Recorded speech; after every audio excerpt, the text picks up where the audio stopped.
just play it safe and have it compute. I just got the audible, so we are now on record mode. All right, let me admit some other people on into the room. Here we go.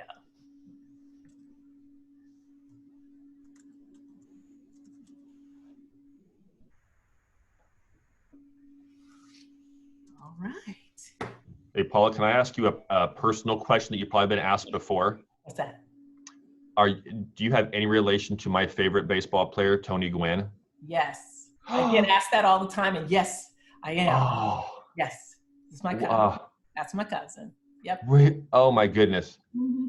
He's the only person I would have ever wanted an autograph from, and I have only one baseball card in my entire collection, and it's Tony's. And it's Tony's? Yep. Oh, that's awesome. I still have it saved in a little plastic sleeve. He was just such a great, great guy. And I'm a born in San Diego. Oh, so yeah. Wonderful. It's well loved there, and the family is still very loved. That people take absolutely, care of them. Yeah. Absolutely wonderful. That's good to know. Thank you, Paula. I appreciate the answer. Yeah. How about that? Yeah. All right, everybody, come on into the room. We got some more people waiting. I'm going to go ahead and admit everybody. Get comfortable. You are all muted, so you have no concerns there. Welcome to the Catholic Media Conference. Glad to have you. So glad you're joining us.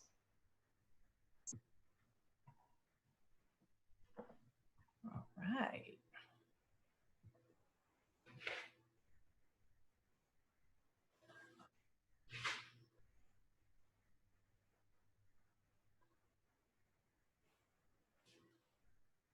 All right, just a few more minutes. We're gathering folks into the room. Get comfortable. We are here for a 90-minute session, making sure that you are where you want to be. This is the ABCs of Streaming Post-COVID edition. And this is going to be something that I think will really be helpful to all of us as we are trying to continue to get through this pandemic. So everyone, make sure that this is the session you want to be in, the ABCs of Streaming Post-COVID. And we'll get started in just a minute.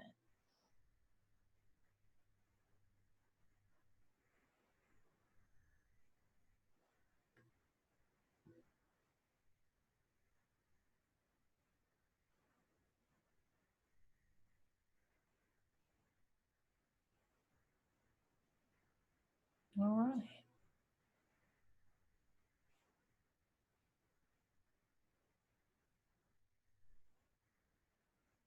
Hello, everybody. If you would like to say hello and greet all, folks you're seeing here on screen, know that there's a chat feature.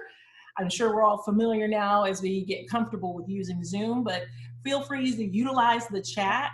Say hello. It is good to see your faces. Glad you all are here. We'll get started in just a second.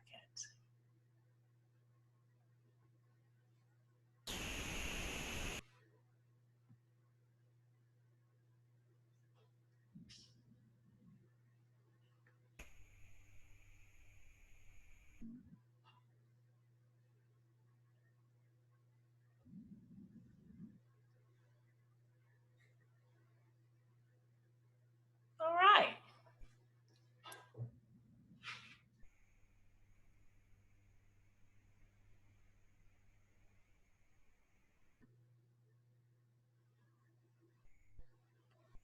And we are just 2 minutes or so past start time. Just going to give folks a second to get in, and then we're going to go ahead and get started. Just to let everybody know, we are recording. Again, your phones are on mute, so you don't have to worry about this. But I just want to let you know this is being recorded, so as you're taking your notes, and if you miss something, you'll have the opportunity to watch this again or share it with your staff, which if you find this has been very valuable, you might want to consider doing that after the conference. Share it with your team. All right, going to let these last few people in here, and then we're going to go ahead and get started. All right. A reminder again about that chat. The chat is available at the bottom of your screen. Also want to call your attention to the reactions button to the far right of your screen. If you tap on that, you'll notice there's an applause and a thumbs up. Feel free to give that anytime throughout the conference that you want to give feedback. Since you're on mute, that's always a good way to still be able to encourage and respond to our speakers. Good afternoon, everybody. I'm Paula Gwen Grant, proud board member of the Catholic Press Association. Glad to welcome you here. We are all enjoying this very different virtual Catholic Media Conference. We are sorry we could not get together in Portland, but in this session, a little bit of Portland comes to us in David Renshaw. So he's one of our speakers and he was going to host us. And so today we get to interact with him here. So I'm glad you've chosen this session and glad that you all are indeed participating virtually. I'm gonna let these last few people in the room, and also want to just quickly turn your attention to the folks that really have made this possible for us. And those are our sponsors. Our sponsors have really made this virtual conference, the conference that we are proud to bring you and for you to be a part of. It's really a joy that we're able to say thank you to our 2020 sponsors who truly made it possible for us to get on Zoom at this pro level. And they are here on your screen. And I just want to once again make sure that we pause a second and acknowledge them and thank them for making our 2020 virtual Catholic Media Conference possible. And so now I'm going to come back over here and bring us back into the room. And I'm going to go ahead now and bring your speakers in front of you. And that way we can get a second to, I want to make sure to introduce you to our speakers and make sure that they have a second to get your questions. If you all have questions as you listen to our two speakers today, use the chat and I'll be sure to bring your questions forward and make sure that Allen and David have a chance to respond to them. Allen Kinzly is here, University of Georgia graduate, and I know him well. I just finished working for 5 years with Allen in the Archdiocese of Atlanta. He has great experience. I've enjoyed my 5 years with them. He really has a lot to share with you about the power of video, different kinds of video to use. He's really going to get into some specifics that I think you'll find very helpful. His degree is in sports communications. So he brings that whole sports angle and that energy to a lot of what we're doing, but he's very great about being able to explain to us the importance of the liturgical aspect of video and blending the two, which is so important just to keep people's interest. But with his degree, he worked at the Fox affiliate in Savannah, where he pretty much did it all. He's a one-man band. So Allen has a lot of great hard-earned experience. And after working in Savannah, he went on to Atlanta when he came back and joined the Archdiocese of Atlanta after working at the Weather Channel as a producer and photographer and editor. As I mentioned, David Renshaw is also here. He is from the Diocese of Portland, and he would have hosted us, but he is here now, able to speak to us today, and we're glad for it. His degree is in film and television production from Southern Methodist University in Dallas. His first job was actually in Hollywood, and he worked for a screenwriter there and worked on Die Hard, 48 Hours, The Running Man, movies you guys may know. He and his family took off to Mobile, Alabama, for some time there, and he did some great work and then came on back to the Pacific Northwest when he decided to accept the role of executive director for the Mater Dei Radio, which you know is the oldest lay-owned Catholic radio station in the country. And while he was at Mater Dei, Archbishop Alexander Sample asked David to become his new communications director. So now we have David and Allen here with us for this session to walk us through the ABCs of live streaming and how to really utilize video as we're now in the 4th month of COVID response in all of our dioceses. And that's a mind blower, but it's where we are. And this session just became all the more important. David, Allen, I turn it over to you. You want me to take over there, Allen, and get us started? You're on mute, so I guess by default, it's me. So yes, welcome to virtual Portland, everyone who I know most of you are hoping to be here, and hopefully in a couple years We're back on track for 2022, hopefully here in Portland after Baltimore next year, if all goes well. An honor to be before you this way, both with Alan and with Paula. Great people in this industry, great people who work for the Catholic Church doing wonderful things. So thank you all for being a part of that. Just a real quick overview of kind of what we're going to be talking about today. And because this is going to be, and Alan and I have discussed this beforehand, it's going to be a lot of interaction with you all, talking about kind of what your experiences have been like over the last 3.5 months, both successes and failures and questions, and maybe you're still kind of trying to get ramped up. You're still looking at equipment, you're still looking at platforms, you're still wondering how to reach more people. So a lot of this is going to be from your questions and answers. We will have plenty of time for that because I do assume you have a lot of questions either with what you've been doing or what you hope to do moving forward. So that's kind of our plan today. And I'm going to try my screen share. Let's give this a shot and see what happens. Screen. Let's do this one. Share.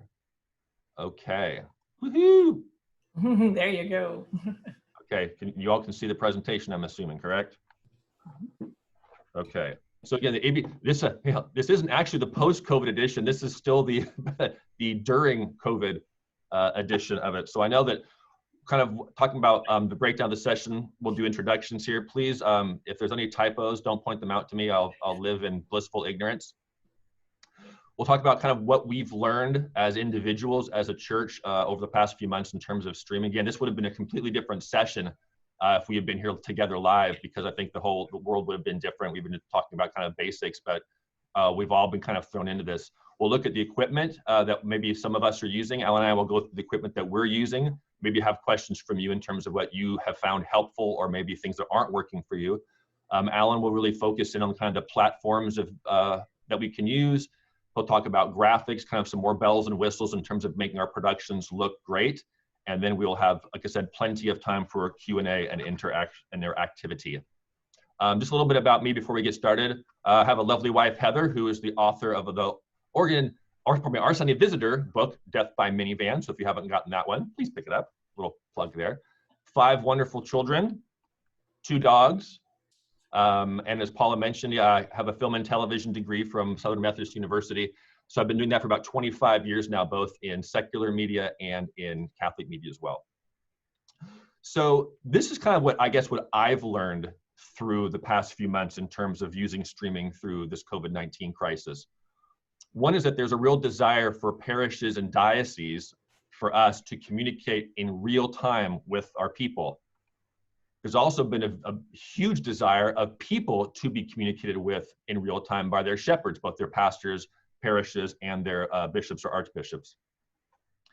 I really feel that what I've heard is that this desire for people to be communicated with in real time via streaming will continue, quote unquote, after all of this is over. So many of us who think that, once the COVID-19 crisis goes by, we can sit back and relax and not have to worry about streaming so much. I would contend that this necessity will continue after it's all said and done.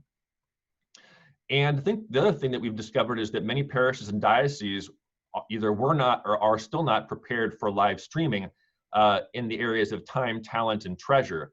That means, do you have the people able to go out and do masses or go do these different things? Do you have people who are qualified to do live switching and live productions and run cameras? And do you have the money to even buy the equipment that's necessary to do live streaming? So we're going to talk about those things. And that's kind of just a breakdown of the session. So I'm going to go back here and I'm going to release this to Alan and let him, how do I stop sharing? Give his CV, his resume, and tell us what he's going to be talking about today. Thanks, David. Yeah, I didn't put a PowerPoint together on that part, but I can briefly do. Like Paula said, I'm a Georgia boy, so I went to the University of Georgia, graduated in sports communications, spent 5 years in Savannah, Georgia, as the weekend sports anchor, where it was more than just a sports anchor, as a one-man band, so film, edit, write, all that good stuff. Came back to Atlanta, worked for the local ABC affiliate and the Weather Channel before I got the job at the Archdiocese of Atlanta. It'll be 6 years in July, and it was really cool because it kind of hadn't been a position there. So I kind of have been able to grow it and have really enjoyed it I didn't really do much live streaming before all this COVID stuff. So we did it every once in a while. And I think that's kind of what I show, this whole thing of like, what have we learned over these past 3.5 months? We've really learned that we can do it. A lot of people may have not even known what they were doing or how to do it, but when push comes to shove, you go out there and you can get it done with very limited equipment. And that people are eager to see that. Like David said, people are willing and wanting to see their bishops, to see their priests, to see, updates from people. Even a lot of times, a lot of priests are having a little kind of like fireside chat kind of stuff even now, like a little bit more interactive things where you can respond to questions on Facebook, go over your daily readings and give the reflections, but then answer questions via chat or email or something like that. So I think that what we've learned over this past 3.5 months is that, yes, we can do it as the Catholic Church when a lot of these other kind of mega churches and non-Protestant, non-denominational churches have been doing it for years. We can kind of fall right in line with that, and we can do it as well. And so that's a really encouraging thing to see when I have other dioceses or I have churches, emailing me or calling me like, hey, what are the basics to do? That we can give them that information. And then once we get going, and like what we'll talk about later, okay, we have it base level now. How can we make it better? How can we make sure that those people are continuing to watch once they can go back to churches and go back to events? We want to make sure that we kind of keep those eyeballs on our live stream accounts and on our dioceses and on our bishop. Can we make it even better? Really kind of make it active.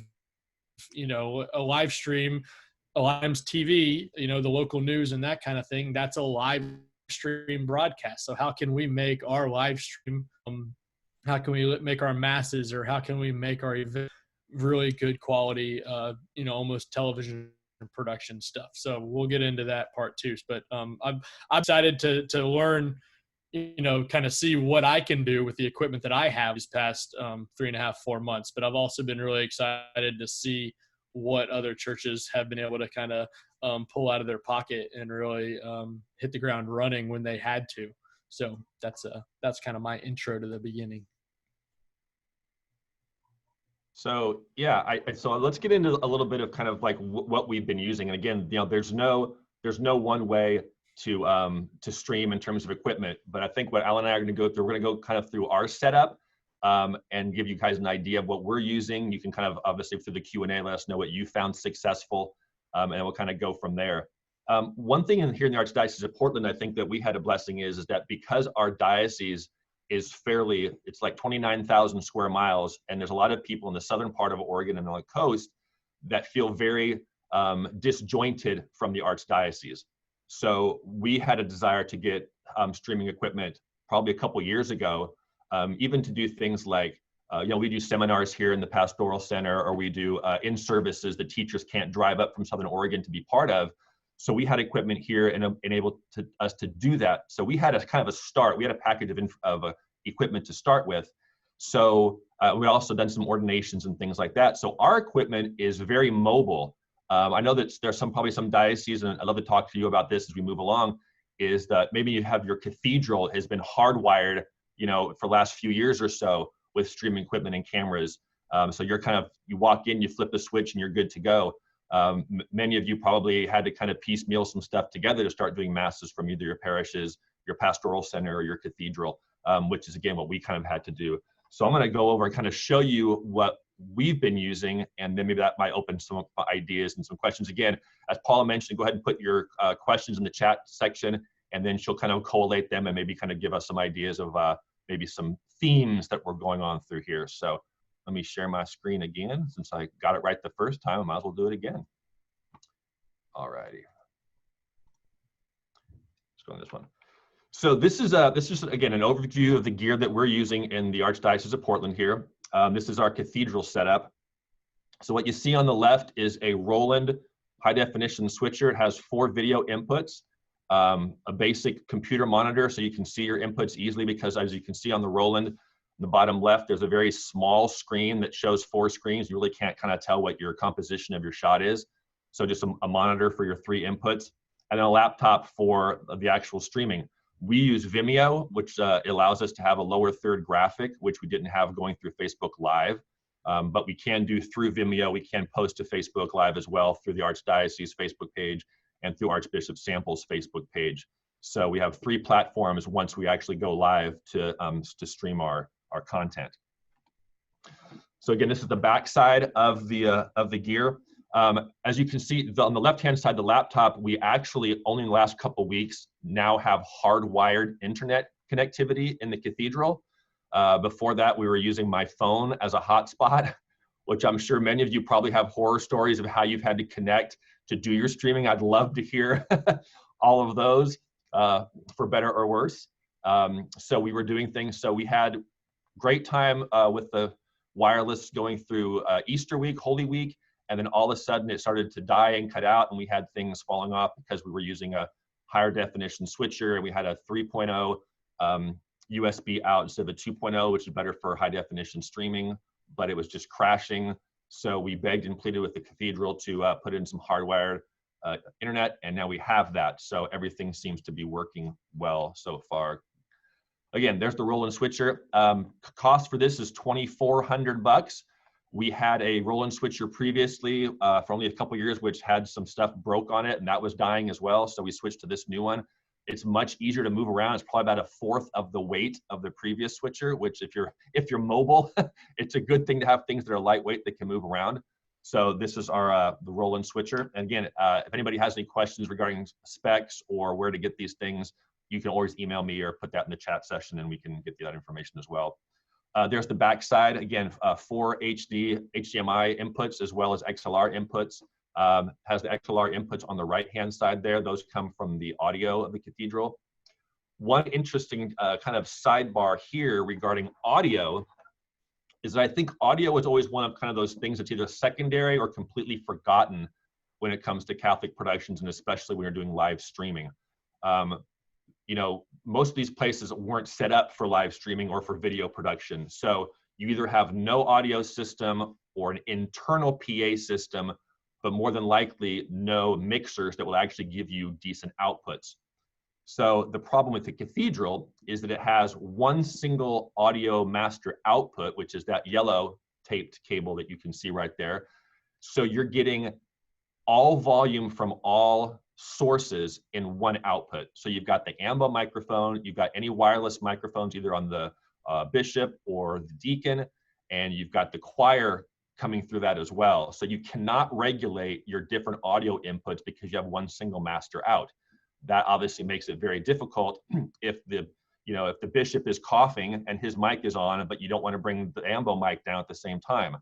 So one thing I think moving forward is we all need to look at the audio of where we're coming from as well, because picture is only half of the production. The audio is just as important. So we need to make sure we put some effort and some production value forth in the audio side. So that what I did is I actually have the 2 red cables. Those actually go to microphones that go directly to the choir. So when they're not singing, I can bring them down, or when they are singing and the Archbishop is doing something, I can bring him down and the choir volume up. So I've made a piecemeal a little bit around that, but it's not really, I guess, a permanent solution to that audio issue. So again, think of audio, not just video, when you're thinking about doing live streaming.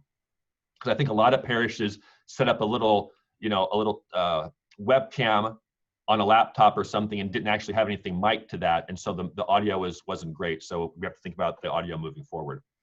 This is kind of the setup in a reverse angle from our cathedral. So you've got on the left-hand side, you've got a camera there which goes to the choir and to the altar. Down the main aisle, you can see is a master shot, like a lockdown. That's camera 2, so that's a lockdown. That's kind of your go-to shot. If anything happens to go crazy, you can always cut to that one. And then the far right-hand side, our videographer Claudette, she runs that camera, and that does the AMBO and the altar as well. So we'll take a look at what those shots look like. So you can see a split screen here. This is from camera 1.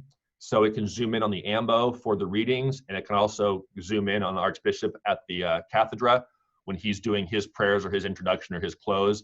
And then she can pan slightly to the right and get the altar shot there for the Eucharist. That's obviously a master shot. Again, you need to have a lockdown master shot you can go to in case, again, so when Claudette's moving from one shot to the other, we can cut away to another shot that's just locked down. so she can move her camera. We don't have the mics that they use in TV production, Alan, on the floor. So I just give her a little sign, you can switch your camera, you're safe. And then she switches camera, then I cut back to her when she's live or when she's available and her shot has been steadied. So again, master shot is very important if you're moving cameras at all. And then this is camera 3, which is on the choir shot, and then can pan left to get the altar shot on the opposite side as well.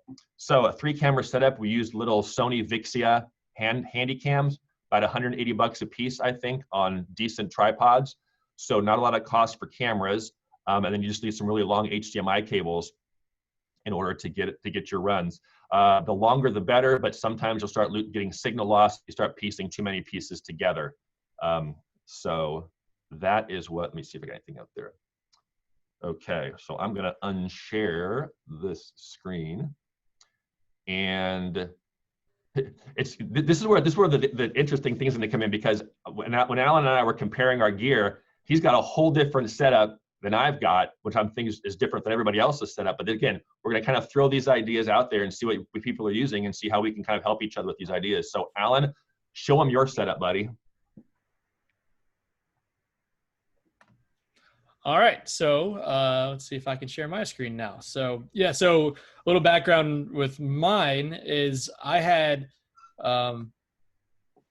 we had a bunch of equipment that was donated.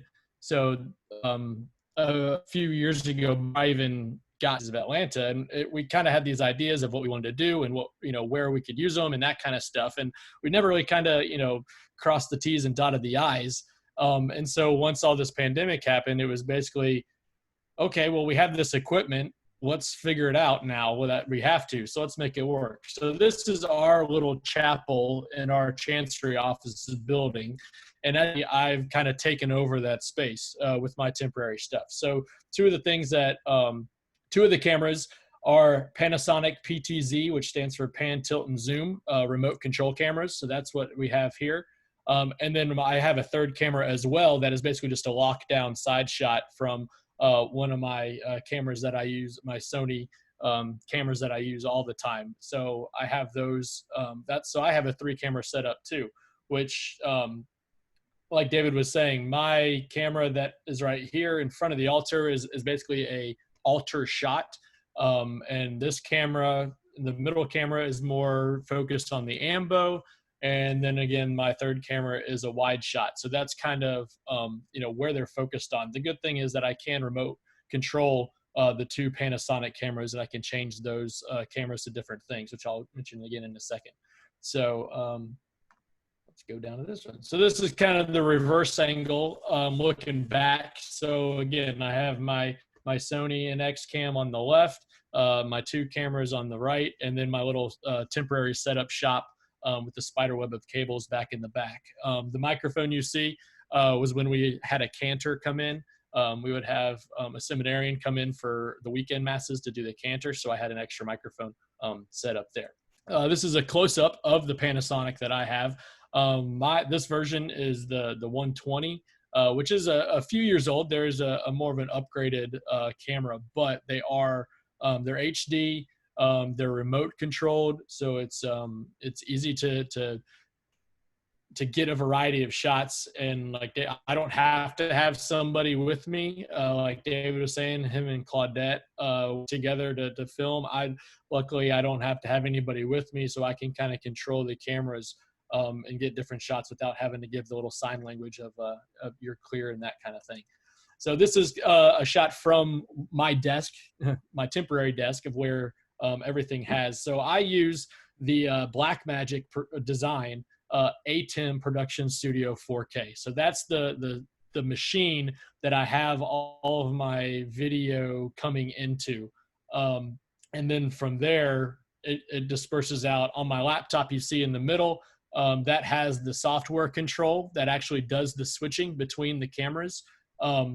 So you do have to buy, obviously, the camera and this production studio thing, and then the software is free to download. We got lucky that we didn't have a switcher to use for all these video inputs and push them out. So I called a couple of our local high schools, and one of our high schools had this machine and another machine that they use for Friday night football to live stream their Friday night football. And so this was their kind of their backup machine, which personally I think it's a better setup than the one that they use, but they have different issues with that one, or different.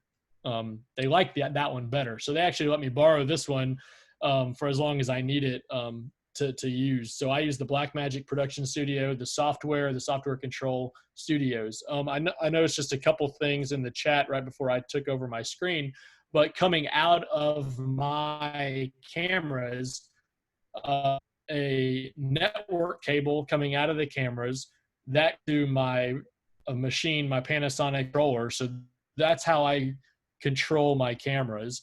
I can joystick, I can use a zoom, I can have some preset shots in there with those that are lit up. Set shot of the altar. I have a preset shot of the ambo. I have a shot of the tabernacle. I have a preset shot of the different windows, so I can kind of go back and forth between the two things. There's an HDMI cable coming out. I push the HDMI cable into my production switcher, and that's how I go from there. I can also use an SDI HD cable as well if that's my kind of production. If that's the switcher that needs it, I can also have that out as well. I use that out actually directly into my monitor right here. So it's a separate monitor on a separate system for the things that David has an extra TV. Is looking at these screens and it's broken down into multiple shots. So sometimes it's just better to have a bigger screen to look at. So I have my monitor, switcher on the laptop, my control for the cameras, my actual product switcher, and then underneath that I have my audio channel. So I have different plugs. You can kind of see up here at the ambo, we didn't have any microphones or any speakers or anything set up in our chapel. It's a pretty small chapel. The acoustics are really good. We didn't need any microphones or speakers to be built into that. So I had to run all my microphones. Bought one of those table altar mics, had some microphones already set up, and what you can't see is all the wires that are run all over the place. We're kind of behind the 8 ball with a network connection and only one outlet in the whole chapel. So we have one extra wire across the conference room, and I have a couple surge protectors because I'm only on one outlet, and that kind of stuff. So that's kind of my setup from my angle. Just a couple things that I get into a little bit later on to kind of add to the production quality and value. I have these playback. These are called hyper decks. They're also called Blackmagic. They can record whatever you are doing on the live stream. So I can record something beforehand, whether it's whether when we rededicated the country to the Immaculate Heart of Mary, our bishops couldn't do it at the time that Archbishop Gomez wanted to do it. And so we actually recorded it the day before, and I just used this hyperdeck to record, and then I can go into the system and play back that hyperdeck to make it look like it's live. But I can play it back as a recorded thing. This little box over, that's what I use. That's my live stream. It's a Teradek VidiU box. Now it's a VidiU Pro is what they sell now, but that's the brain of the system. That's how I get onto my live stream. So I use the Teradek, and I use that's my converter. That's how I get the video from this setup to my live stream. And then finally, over here, my laptop over here, I use a graphic software called ProPresenter to add lower third graphics and animated graphics. And that's, again, something else I'll kind of get into a little bit on. That's the back of my audio and video. So I have a couple HDMI I have 3 HDMIs coming in from the 3 cameras. I have an HDMI from my laptop ProPresenter, and then I have I have one SDI actually coming out from my side camera. So I have 2 HDMIs cameras, 1 HDMI ProPresenter, and 1 SDI from my side camera.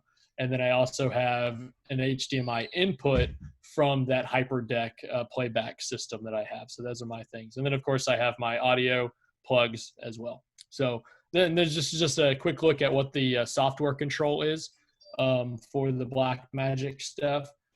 So I have my program, my preview. I can choose I labeled all my cameras. That's a nice thing that Blackmagic lets you do. So this is my altar camera. This is my ambo camera. This is my laptop. This is my wall camera. And then I got really fancy a couple times at the Bishop, and I added a fourth camera, and I put it on the window. So, and again, I'll get into a little bit more graphics wise and that kind of stuff. That's what's coming up. Yeah, there's another look at it. So I will stop sharing now and pass it back on over to David. David, before you go on, Alan, before you go on mute, a couple of questions, I think, at this juncture, because you all have talked about equipment. If we could just pause here because we have questions. Alan, you just talked about the Blackmagic switcher. There's a question, Blackmagic versus Roland. Do you have a preference is the question. Yeah, it's almost like one of those Apple versus Android questions. Some people really love their Blackmagic stuff, and some people really love their Rolands. I think that they're both pretty good in my opinion. I have this Blackmagic stuff that I've really kind of gotten used to and really figured out how it works and that kind of stuff. But our cathedral downtown, they use a Roland switcher, and I've had to do a couple things.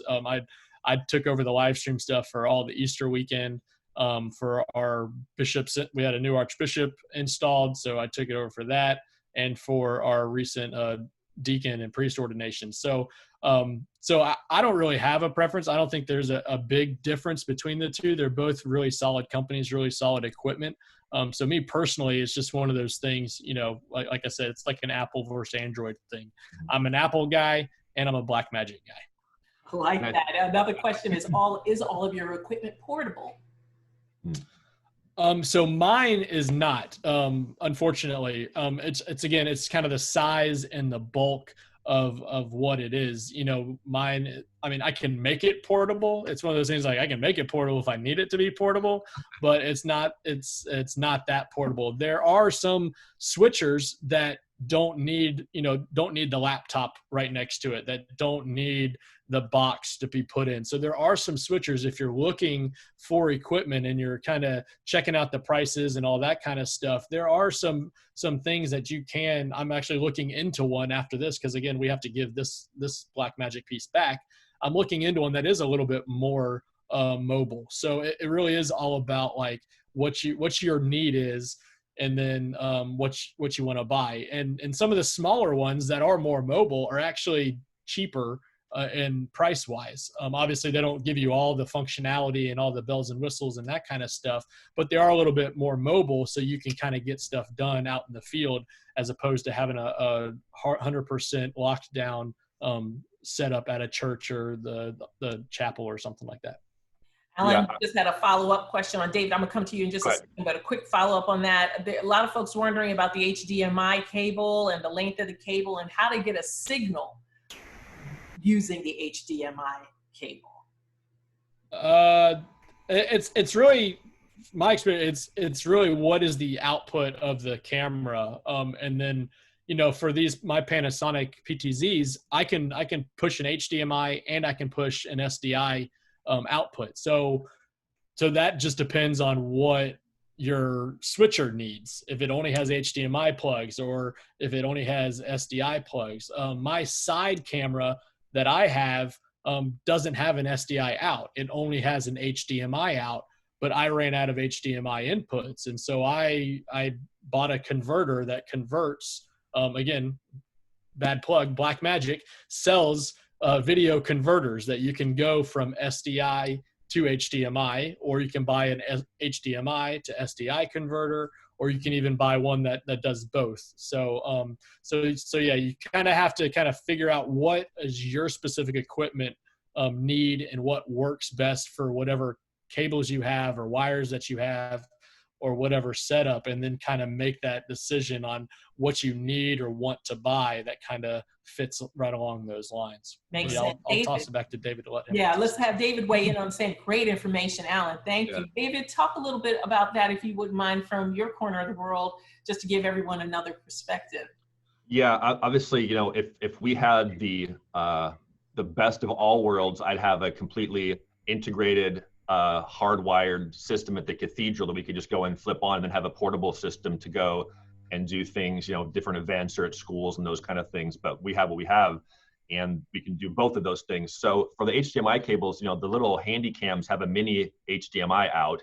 They're not really considered, I guess, pro cams. They're more like the, what's it called, Alan? It's consumer, pro or prosumer level. So we have a mini HDMI cable comes out, and then I have an adapter that hooks up a 50-foot HDMI. I got some tape around that to keep them stuck together, and I string it across the floor. So I've got about 75 feet of HDMI cable that does not have any signal loss. We tried to add another cable onto that just to see how far back we go for our master shot, and lost signal. So I think you're gonna have to just kind of plug stuff in and kind of see how things work for your particular location, what your cameras are pushing, what your switcher can handle. I think, like Alan said, you know, in terms of what kind of switcher you use, I like the Rolands because I'm an older gentleman and I'm used to using the old push. I don't like a lot of computer monitor interactivity. The less, the better.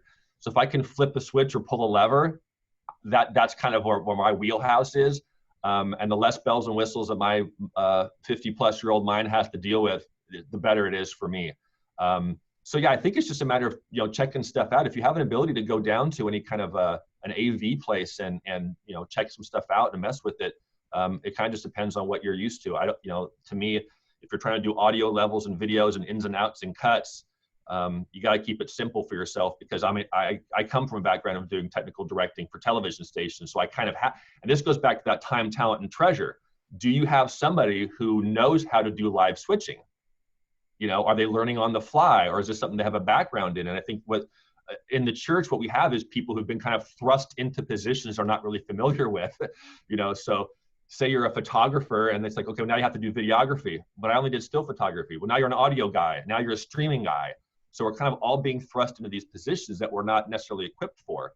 So yeah, find something that's easy to use, that you feel comfortable with. And whether you're doing your switching, you know, from a laptop or from a, you know, hardwired piece of equipment, it's kind of all up to you in terms of what your comfort level is. And equipment is equipment. I mean, Panasonic versus Sony versus Blackmagic versus anything else. It's just kind of what your preferences are. And of course, make sure you have the right number of inputs, I think is a big thing, Alan, you know, to make sure that you're not getting a switcher with only 2 inputs when you want to do a 3-camera setup, or no XLR inputs or those kind of things. Make sure you have something that can, I guess, grow with you perhaps as you move along. David, a follow-up question that many are asking. So when you're doing this, how can you stream on all platforms at once? There's someone is citing in one of the dioceses, is it Mimo Live, M-I-M-O Live? They're saying in using Mimo or Mimo Live, they can stream on all platforms at once.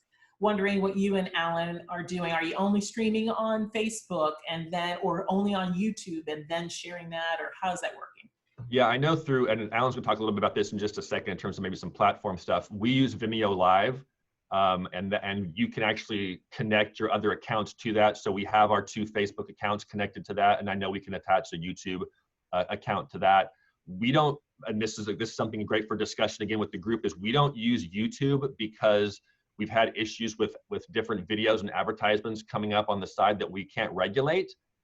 Whereas Facebook and Vimeo, we haven't had that issue with. So we've chosen not to use YouTube. You may have all had better experiences and can educate me a little bit. But the Vimeo Live allows us to go on the platforms that we currently have. So that seems to work for us. But again, I'm always open to what people have to share in terms of what they're using. Alan, what's your platform, Alan? Yeah, so I'll get into it a little bit more, but yeah, we use the Teradek video converter, and we use livestream.com. And so with Livestream, we push to Facebook Live as well. So, but yeah, I'll get into a little bit more of that coming up about how what are some of the advantages and disadvantages of each one. All right, well, terrific. Let's go ahead and move on then, since you guys have some more to give us. I think we could solve a lot of the questions in your upcoming part. So David, Alan, whichever of you, take it away. Alan, you want to go ahead and kick off with your platforms and some graphic stuff? Oh yeah, let's see. Let me get it going.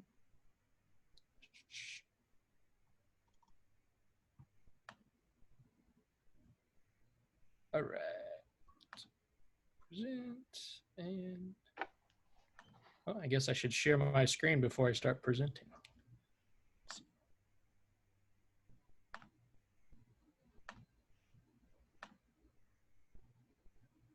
All right. So, here we go. So since people talked about it and asked about it, I'll jump to the end of my slides for the platforms. Obviously, there's a bunch of different platforms that you can use. What are some of the advantages and what are some of the disadvantages of some? I use livestream.com. We have been subscribed to Livestream for a few years now.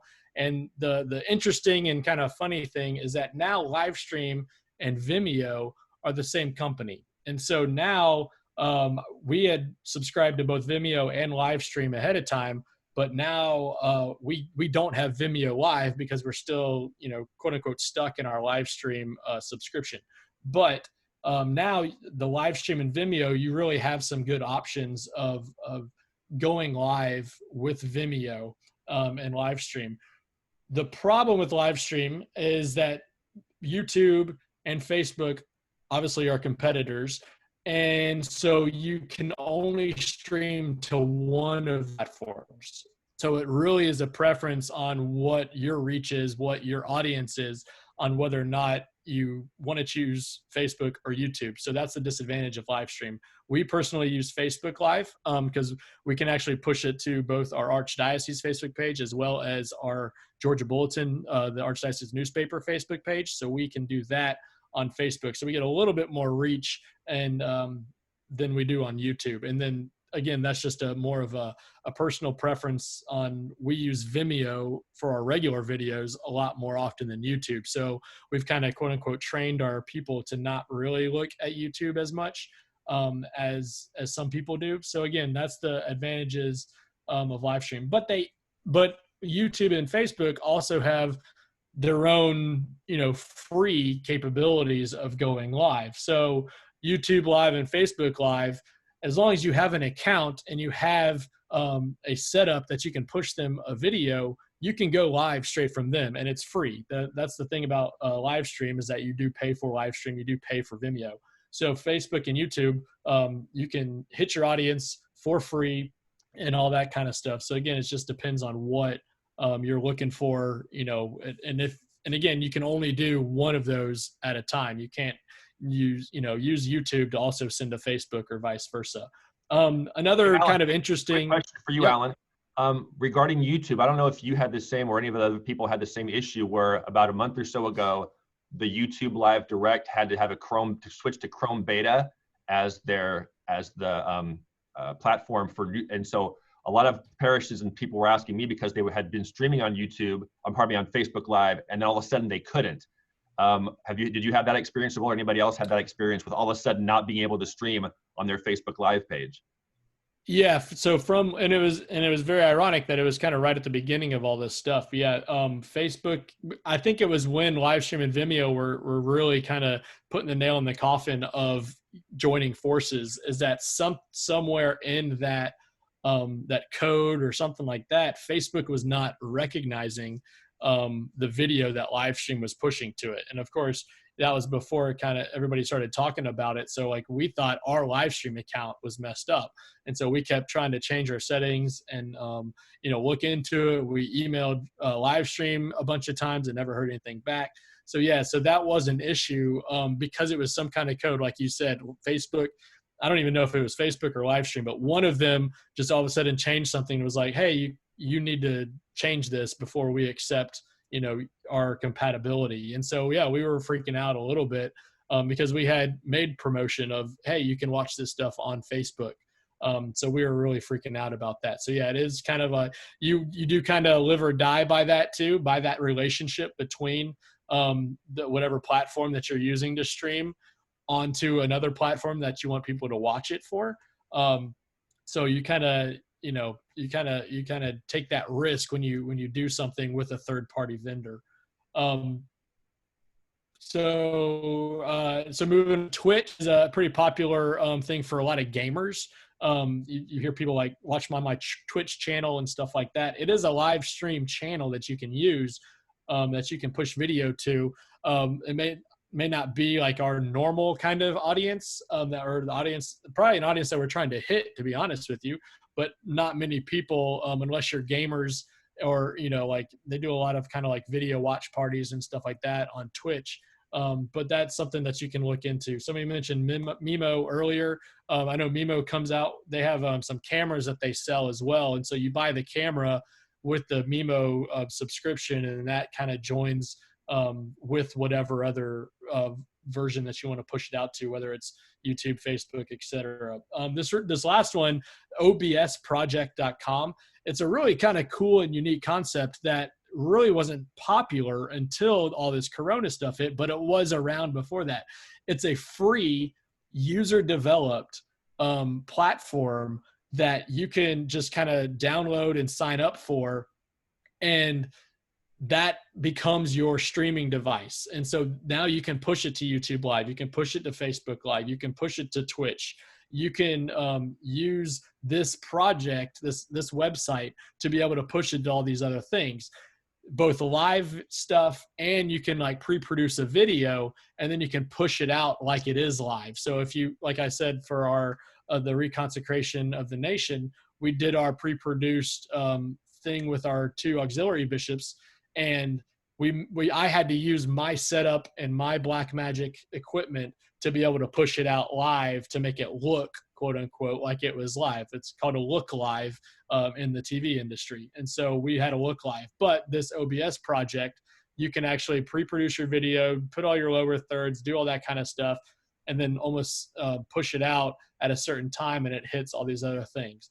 The downside of this OBS project is that it is user developed. So it's guys and girls out there just willing to give up their time, and they're coders that like doing the coding, that are trying to experience on coding and that kind of stuff. So it may not work all the time, and you may need to be a little bit computer savvy and at least willing to learn it, at least a little bit, just to kind of get it initially started and that kind of stuff. But the cool thing about that is that once the programmers that kind of learn like that disconnect between live stream and Facebook, once somebody figures that out, like, because my roommate is a coder, he does cyber technology, and he loves this kind of stuff. He loves to figure out what's going on wrong and how he can fix it. So that's an advantage to this OBS project, is a lot of times that stuff gets fixed pretty quick, but you have to kind of take it with a grain of salt that it's actually going to work,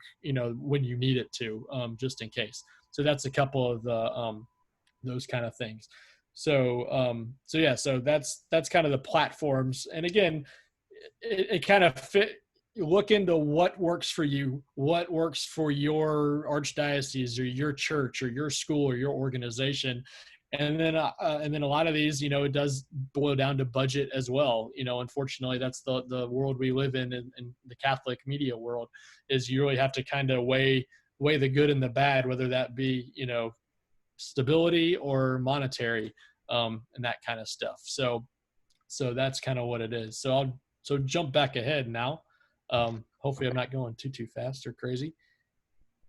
And I know, just real quick, in terms of cost, there's a lot of grants that are out there, whether it be individuals in your diocese who are looking to to help fund things like this, or some of the national grants. So if these things are kind of cost prohibitive, I think there are people out there in your archdiocese or diocese who you may be able to tap into and say, hey, we'd really like to upgrade our video production. People are really asking for this. Would you mind contributing to it? And I think you might find some people out there who are willing to help out. And I will add to this, to add to that, just for everyone's benefit, even as we were setting up this Catholic Media Conference, we found that to be very true. So the climate we find ourselves in this pandemic, and certainly what will come after now in the fall, as we'll all adjust, the appetite is there from the funders now with this work. It's easier to make the case, and you're more likely to certainly come up with a score of some kind of grant funding on some level to help with this work now, because the world has come to understand and appreciate digital more than any other time. Yeah, David? Definitely. So now you have a live stream set up. Woohoo! And now what? So now we have some equipment. What do we do next? So here are some things that I use for my live streams that really take it up a notch and make it really worth watching, hopefully. And like I mentioned earlier, just think about what you watch on TV. That's kind of what you're competing against. You're competing against these YouTube videos that are pre-produced. You're competing against the TV stuff. It's not a pre-produced video if you're going live. So there are different expectations to engage viewers and keep them, but you can make it really good. You can make it look really good. You can really take it up a notch. I'm going to jump a couple slides to get to this just because it kind of fits along the platform and stuff like that. Be creative with what you have. There's plenty of opportunities, especially now. We're all learning so much about live streaming and all these different platforms and things like that. So I use this example about not quite a month ago yet, but we had a rally in Atlanta. It's called the Atlanta Catholics March for Justice.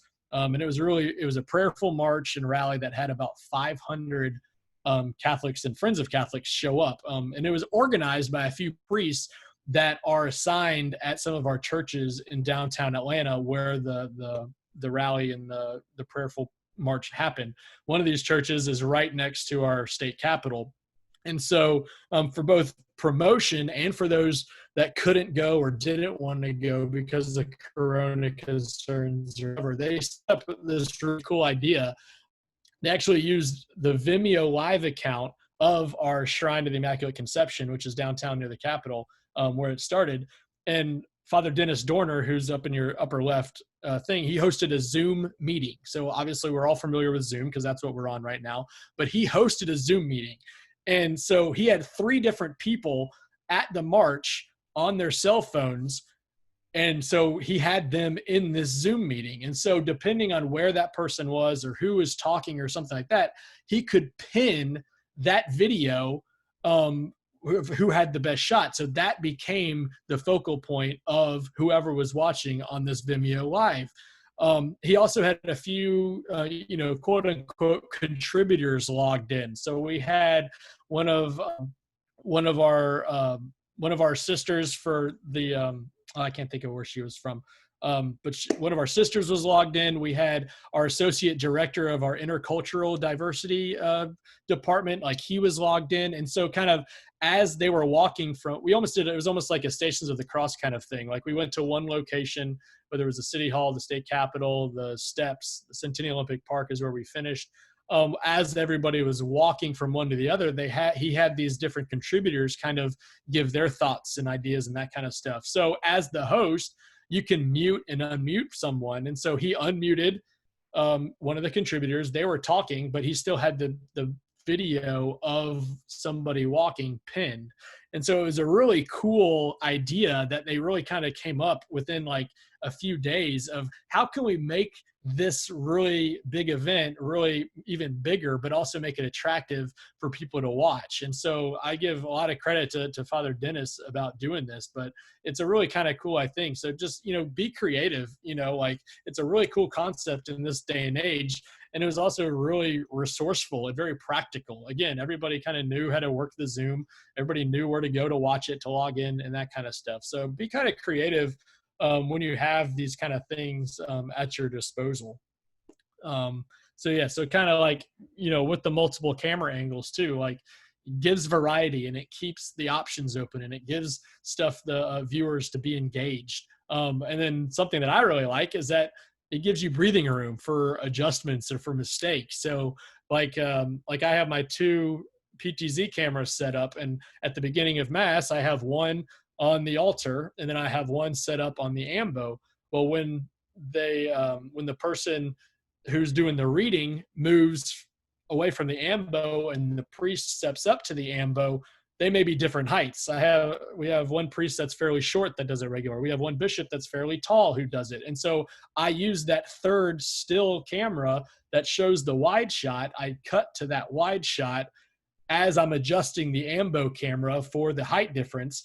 And so once I lock in the height and make sure that they're framed up well, then I can go back to that camera at the ambo. And so it gives you a little bit of breathing room to do things that are, that if you have to change the camera. So again, this is my setup. 3 cameras. with multiple angles. I have, one set on the altar, one on the ambo as their main shots, and then one side cameras. I kind of talked about this earlier when I got into the equipment, but it kind of helps. Somebody was asking how much it costs. Unfortunately, like that do cost money, but it really is depending on what you want and what your what you want your capabilities to be. How many inputs do you want? How many HDMI or SDI inputs do you want? Do you want just 2 or 3, or do you want 5? Do you want it mobile? Do you want it stationary? What other equipment that will work with it? Because again, like I had cameras and cables donated, but I had a switcher donated, so I kind of had to find the one that fit into the right place. That fit with the equipment that I already had. So again, Blackmagic sells kind of everything from kind of lower level, $600 up to $1,000 probably. So it's just kind of all about what you want. Get creative, done that.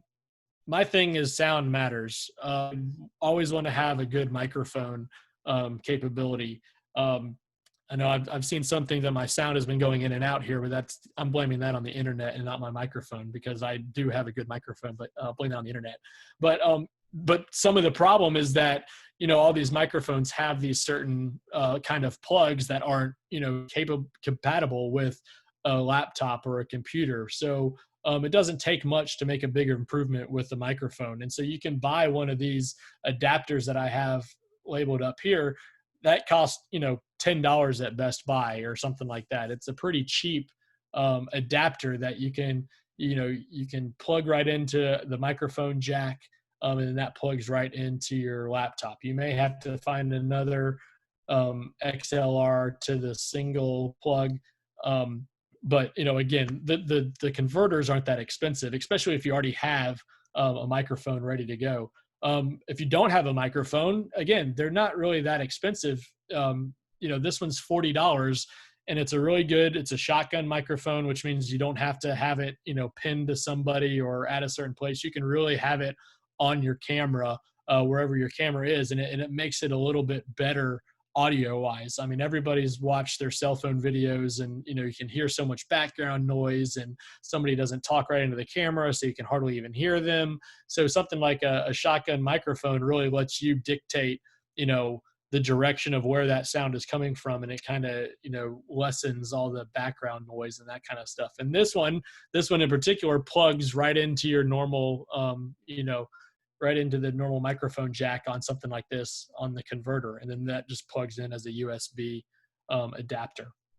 And then like I said, in my equipment, I have actual XLR with a audio mixer that I can go up and down with. But audio and sound really does make a difference. Again, you want to make it attractive. You want to have viewers watch it and stick around for it and that kind of thing. So really a little bit of an upgrade makes a huge difference for that kind of stuff. And then for me personally, I also have a music playlist on my laptop that I use for my Mass at the Chancery. And so when you log on to the live stream a couple minutes before Mass, as you're waiting for people to get there, you just play some background music. Just A, it lets them know that, they're on the right channel, they're watching the right thing. B, it lets them adjust their speaker, level and that kind of stuff. And, again, you don't have some background noise, or if somebody's walking in or something like that, it takes away from any kind of background noise. So music really does make a big difference. Graphics, we can kind of get into graphics too. Again, it's with the switcher that you have, but graphics makes a big difference too.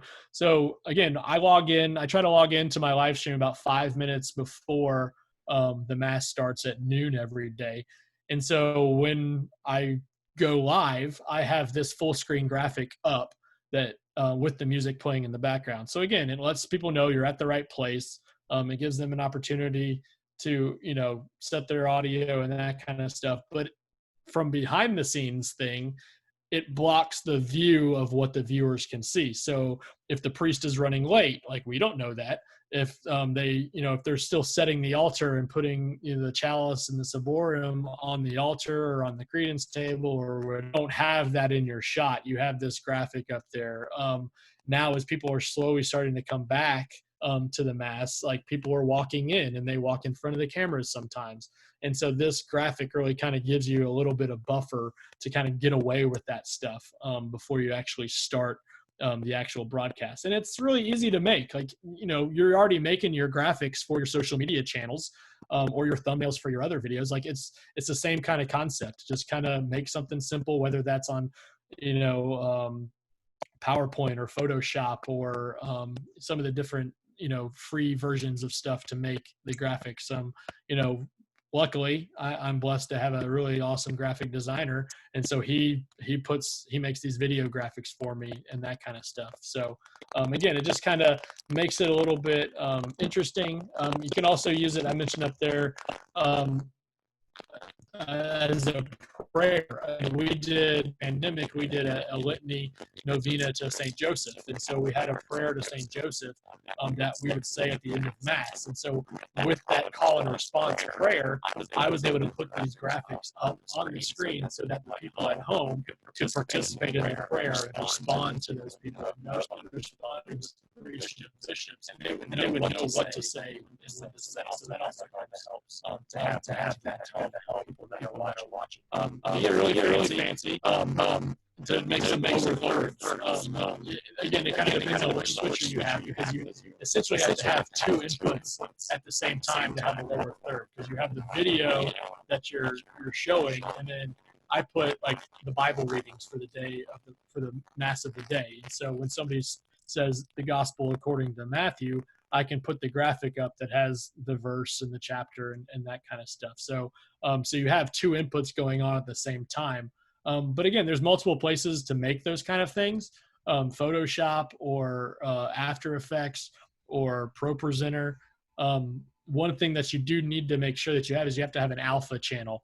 And an alpha channel basically means a see-through layer. And so when I put the graphic up at the bottom, for instance, if this bottom blue is my lower third, I don't want this white to be there because that obviously blocks the video. So I turn whatever this white is into an alpha channel. And a lot of time it's a kind of a gray and white checkerboard when you're building some kind of graphic. And so that becomes an alpha channel that you can see through the video, into the video, and you have your lower third at the bottom that covers up. So you kind of have to adapt and figure out what the button is or what the setting is on your switcher or your program that you're using to kind of make an alpha channel.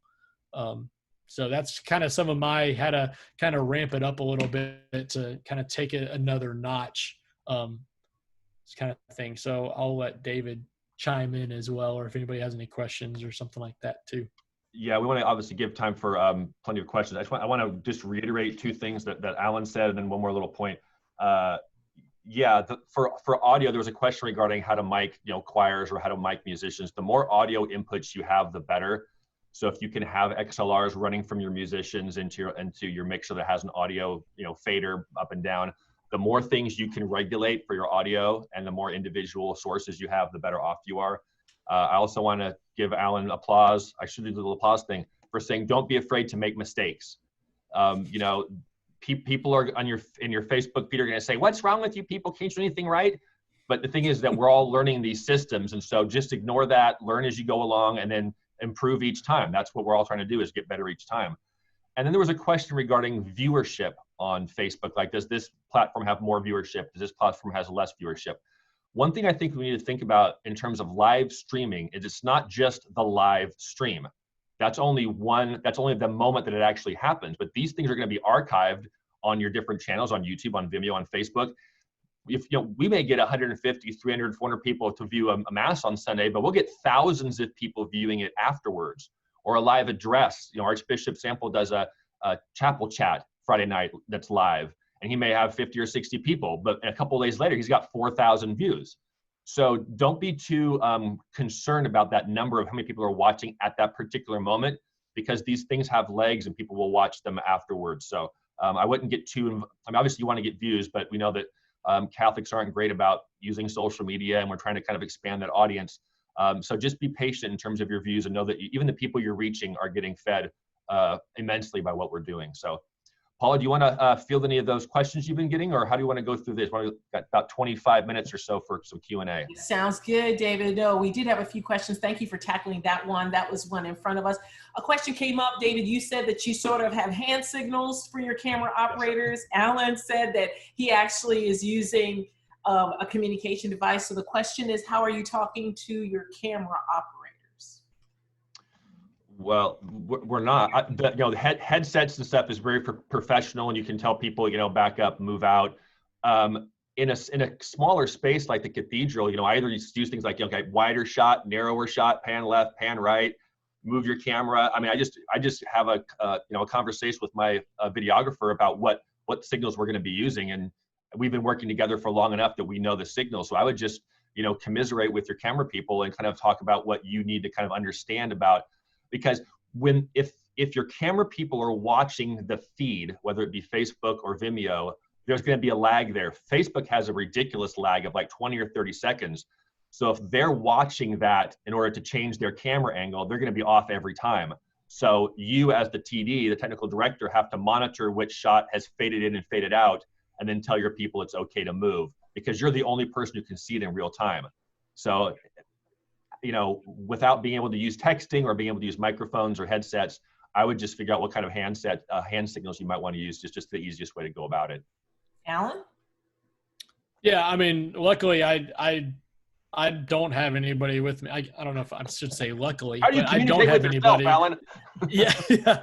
So I don't, because I have two cameras that I control remotely. So I don't have anybody that I do communicate with. But yeah, I think it's all just about kind of what works best. Like, you could be on the phone call with somebody with some headsets or something like that. If that's something that, you can use and you can get away with. Again, you kind of have to figure out what space you're in. If you're sitting there right in a small chapel, like with me, like I wouldn't be able to say anything into a phone to talk to somebody over there. But if I'm in a back room and somebody is in the chapel or in the cathedral, then yeah, we could, get on a phone call or text or something like that to kind of do it. So it really is just kind of depends on, what your setup is and how much mistakes you want to make, or how, and once you get into a groove, you kind of know, like, all right. And luckily the mass pretty much stays the same every time. So, you're going from, the altar to the ambo, to the ambo, to the altar, that kind of stuff. So you can kind of get away with, you can even kind of preset some stuff, have that discussion beforehand, have a rundown of kind of a run of show. Like, hey, at this time, I'm going to have your camera up. When the homily is finished, give me 10 seconds to change my camera, to get my camera set. And then you can change your camera to the altar, something like that. So kind of just plan ahead a little bit, especially for stuff that you can plan ahead for. That's a great point, Alan, because there is a rhythm to the mass. And if you can figure out where you're going to be cutting away and cutting to, it kind of gives the people, again, that professional look you're talking about. You're not cutting off in the middle of somebody's word. You're going to wait till there's a pause, because there's going to elevate the Eucharist. So I'm going to cut to this shot during the elevation of the Eucharist. So yeah, there's a rhythm. So learn that process. And obviously, if you have Catholic people doing this, they'll understand where to cut to and cut away. So good point. No, really, really good point. We have a suggestion. Katie Rudder is suggesting for camera signaling, they've gotten to work with Sling Studio Hub, and it's sort of got the switcher and the attachments for the cameras, and they light up and kind of help with that. So Sling Studio Hub, for anybody that could use that. Alan, David, you've been great about giving us the whole pro setup, but we have a number of questions where you have dioceses that are not even there yet. Mm-hmm. So we have a couple of like super easy questions, because we need you to take us back to the beginning for the dioceses that are just like, look, they need a bare bones setup. What should they buy? And they don't have a lot of budget. In fact, one question said, can you just tell us what to do with an iPhone and a tripod and Facebook Live? That's all they got. Alan, go ahead.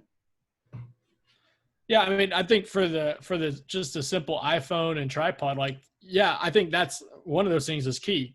get a tripod. Don't have somebody stand there with an iPhone and that kind of stuff. You can buy a really simple iPhone tripod, or a phone in general tripod. That's cheap, but it makes a huge difference if it's steady and you know what you're doing, and you can even you can focus on the altar and then you can pan over to the ambo, as long as it's kind of a steady pace going back and forth. And then I would recommend one of those microphone adapters that I was talking about. Like, get a microphone and plug it into your iPhone. That makes all the difference in the world as well. So you can definitely do something cheap like that, but it could be a better quality than your normal quote unquote Facebook Live. Like, I'm just going to hold my phone up and do it. And, churches are echoey. People don't talk very loud. So if you can figure out a way to get a microphone close up, then definitely do that. And yeah, there's nothing wrong with that to do it. But again, the quality of it, you can make really well with just an iPhone, a tripod, and a microphone. So I definitely recommend doing that.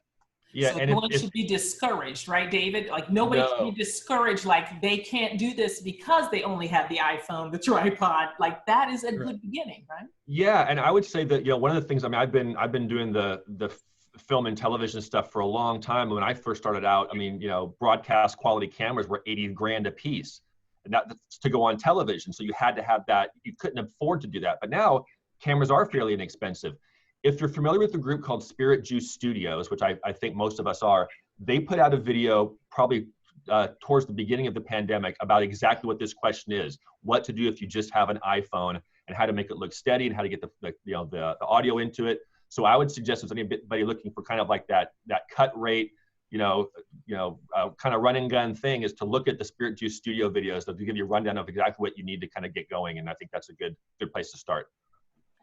Now let's skip over to graphics, because Allen, you spent time on graphics and you guided us there. David, you gave us some. Sister Gabriella is asking, with a super basic live streaming, both for a parish or a school, super basic live streaming, are there any free or very inexpensive programs to add graphics or words in a live video? Just really, I know that, again, in Vimeo Live, which I think there's a cost, I believe, to that subscription, but that does give you a lower thirds built into your live stream. Like when we did straight to Facebook Live, we didn't have that option.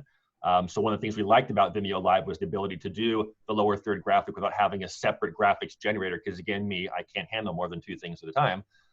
So the more streamlined, the better. So Alan, what do you know about kind of ease of use of things to put into anything like I don't think an iPhone would have that capability. Am I mistaken? Say that one more time. Sorry. Like, could you do something on a simple, like an iPhone setup that could still do a lower third graphic? I think you've got to kind of get to a certain point before you can kind of start putting graphics and stuff in that. Yeah, you do have to kind of get to a point to add some graphics. That unfortunately is kind of like a little bit more advanced kind of thing. So you can't really get it unless, and I'm not familiar, unless there is some kind of app that you can download to kind of like, that kind of incorporates doing that through Facebook Live. But I think, fortunately or unfortunately, to add some kind of graphics or lower thirds to just a straight little setup on Facebook Live, I haven't seen anything that you're capable to do it, but like you said, there are some programs like the Vimeo Live that you can kind of make some just generic things like that. But I don't think Facebook Live is there yet, unfortunately. Yeah, Facebook Live is not really a professional setup as much as it is for people to be able to, as individuals, any of us, just go live. It's not a professional platform, which once you start adding graphics, you're treating it like a professional setup. So sometimes, and we have one suggestion, some people, when they are doing graphic creations, if you don't have a graphic designer attached to your diocese or working full-time at the diocese, someone said Canva is also another platform where you can have successful, right, Alan? I know you've had experience with this. I was thinking of that. I couldn't think of what the name of that was. I could tell you were looking for it, Alan. I could tell. Yeah, I know. So, but yeah, and just make sure it has that opportunity to, to export it out with the transparent layer, the alpha layer, and that kind of stuff. So that's really, and that's a kind of a third side of it. You've got the video, you've got the audio, and you want those to look professional. you don't want to throw on some really bad graphics to kind of bring your production quality down. So we have a wonderful graphic designer here too. Alan said they have one there. So make sure your graphics are just as good as the video and audio quality you're trying to create, because it's the whole package. And a really horrible graphic with bad animation or whatever you want to do is better to probably do something very simple or not at all than to overdo it with the graphics. Alan, thoughts on that? Oh, Alan, you're on mute. Unmute yourself. Sorry, I had some background noise. So yes, I think it really is, like, I'm trying to think of the right word to say. I mean, if you have good graphic guy, use it, use the opportunity to put the graphics out there. Again, you can really kind of use it to advance whatever your message is, whatever the prayers are and that kind of stuff. So I really think, I don't know if I'm answering the question or not. I think that's exactly what it is. I think that's very good. I think people need guidance on the graphics because you don't want to get sloppy on graphics. That's the thing, is don't take that quality down. It is actually better you not put anything up if you cannot put up quality. And this is just a TV thing. All of us as TV producers are going to tell you, don't put up anything if it isn't top-notch quality, because people will notice and you ruin a good thing, right? You ruin a really good thing.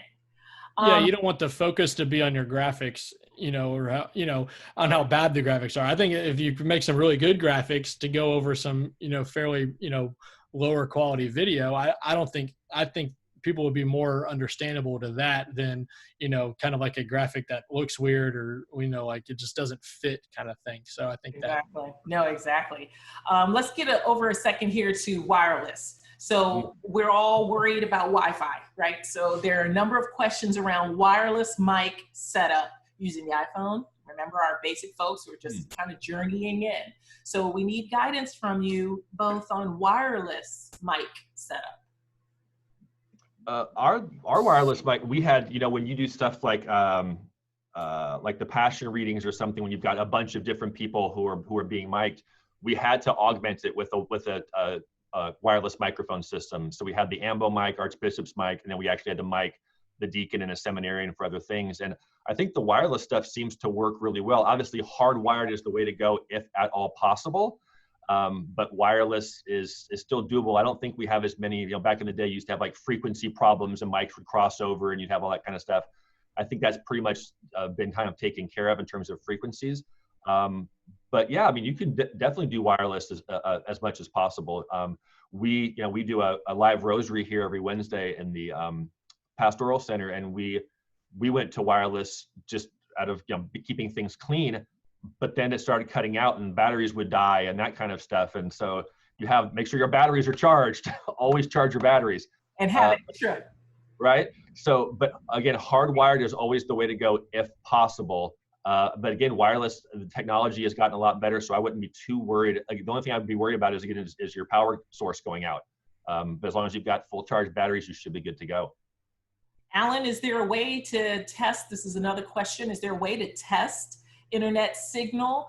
Katie is saying maybe speedtest.net. Do you all have any suggestions on testing if we're going to go wireless to test signal strength? Yeah, I mean, speed test, one of those speed test websites is probably your best bet if you are worried about, your upload and download speeds, or do one of those things like what we did when we were installing ours. I was trying to get off of our Wi-Fi in our chancery building, and it was kind of going, if, one way or the other, it wasn't really working that well. And so I literally was on just a conference call with one or two of our IT guys and our webmaster. And so they were watching it with different high resolutions, different from different platforms and that kind of stuff to see how it worked. And we ended up figuring out that it was actually the quality that I was pushing out on my Teradek box was actually too much for the Wi-Fi to handle. And so we ended up hardwiring, having a hardwire and running that wire to that conference room. But because we wanted to give out a good signal, we decided that the hardwire was going to be the best idea. So if you don't have that, upload speed, you can kind of dumb down your video quality. Like some people may be complaining on the other end while they're watching it, like, oh, it's blurry video, oh, it's whatever. But, you can only push out what your system can handle. So I would definitely recommend, whether it's like one of those speed test websites, or, just having the old fashioned, be on a phone call, like, hey, will you check out this private link, see what the video looks like, then adjust accordingly. So we have to do that. And I do know, like, Live, it can't do more than 720 on Facebook Live anyway. So trying to do a 1080 going into Facebook Live is just going to bog down your system. And I would just say, as much as you can, get hardwired internet. It's gonna make you, when you go into your setup every day or on the weekends, we go in there just like, with everything crossed, hoping things work out well with wireless and Wi-Fi. But with the hardwire, we can go in there and we just know that everything's going to be fine. And that's a big load off my shoulders every time we go to a live production in the cathedral. Great advice. And we actually had a part of our live stream account too. We didn't realize this until this issue, is that the live stream account that we have doesn't allow the viewers to choose what quality of video that they can watch it in. And so whatever we push out, that's what they have to watch it in. So whether they have a good connection on the internet, whether they're on a desktop computer, if they're on their cell phone, they get whatever 1080p that I'm giving them. But, the next level up on the live stream account actually lets the viewer choose, whether it's 1080 HD or all the way down to, 720 or less. And so that kind of stuff also plays into it. We had no idea until I was on that phone call with our IT people about they couldn't choose what, quality of video they were given. So again, we had to find that medium balance of, we want people to watch this, first of all, but we also want to send out a good signal. And so we're not at the super high quality output video, but we're at a decent quality, but you can also watch it on your cell phone through your data instead of a Wi-Fi too. So it's got that kind of, just again, you kind of have to look at some of the details behind whatever systems you're using to make it kind of worthwhile for everybody, or at least for the most amount of people. It has been such an informative conversation. This conversation has been recorded so that we can all watch later. If you didn't hear the type of equipment, type of microphones, any of this that you want to go back and see, there'll be a recording. Also in the chat, which will also be saved along with the recording, there's been a wonderful exchange between us about the types of equipment that we're using in different dioceses. So make sure you look at the chat also. Final comments from you, David and Allen, words to kind of leave everybody with as we go forward live streaming in this continued time of COVID-19. Allen? Yeah, I mean, again, kind of like what I said at the beginning, like, I'm super excited to see so many Catholics and churches and dioceses and organizations really kind of hit this head on and really take advantage of it, so I give all you guys the support. If you ever need to contact me, I'm at archatl.com. I can even throw my email address in there. So feel free to reach out to me, give me some questions. And I think, me and David can agree, like, we're still learning this stuff too, because of what we've kind of been forced into in this time. Like we all kind of had that base level of, okay, I can live stream, I know what I'm doing, this kind of stuff, but there's so many cool things out there, so many opportunities out there to really kind of, again, make it the best, get it to the most places, all these kind of things. Like, I haven't been able to pay attention to the chat, but I'm going to go back and read the chat to see, like, what are some other people's suggestions? What are they using? What questions do they have, that maybe I